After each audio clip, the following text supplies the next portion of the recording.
So Dean talks about terrorism in Star Wars. The Rebel Alliance and the OT were fighting the Empire and reinstalled democracy, even though the Empire arose somewhat naturally in... Sorry, what's OT and PT? I'm sorry, I don't know what those terms refer to. Was Luke a terrorist?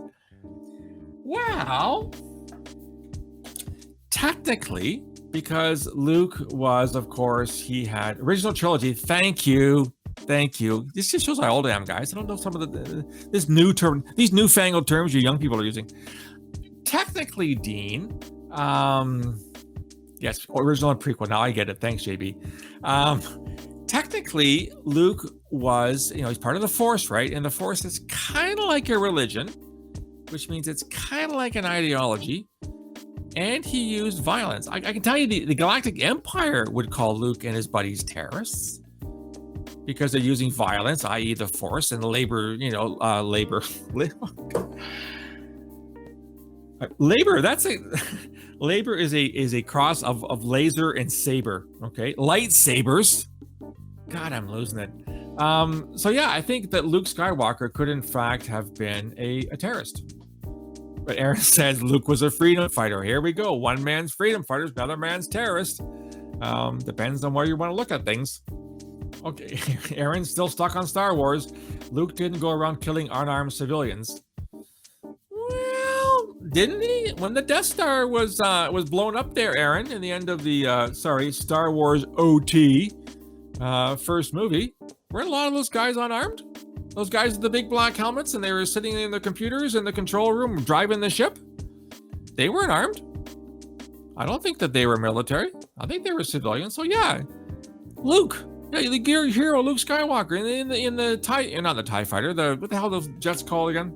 The X ones. It doesn't matter. I'm really showing my age. When he blew up the Death Star, he killed civilians.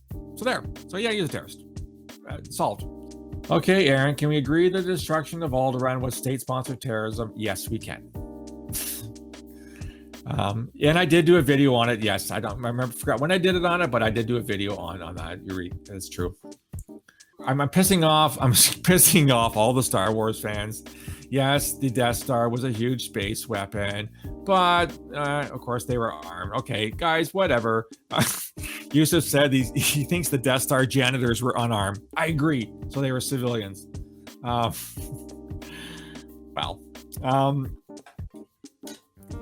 yeah, I'm not saying I'm a fan of Darth Vader. I'm not saying I'm on his side. But again, I mean, who is it that decides who's a terrorist and who's not?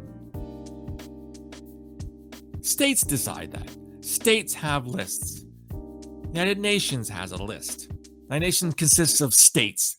United Nations isn't 5 guys called Bob from Coventry. United Nations is 200 and whatever the hell number, 190, 210 members of the United Nations. They are states. And states make the call. So, in the fictitious Star Wars universe, Darth Vader and the evil Emperor, the Galactic Empire, make the call.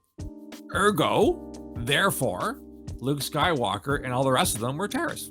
Because that's what states do. They name people terrorists. End of story, guys. And, I'm not trying to, upset you all. I mean, all you Star Wars fans. But definitely, Luke Skywalker and the rest of them would have been considered by the state as a group of terrorists. It's not complicated.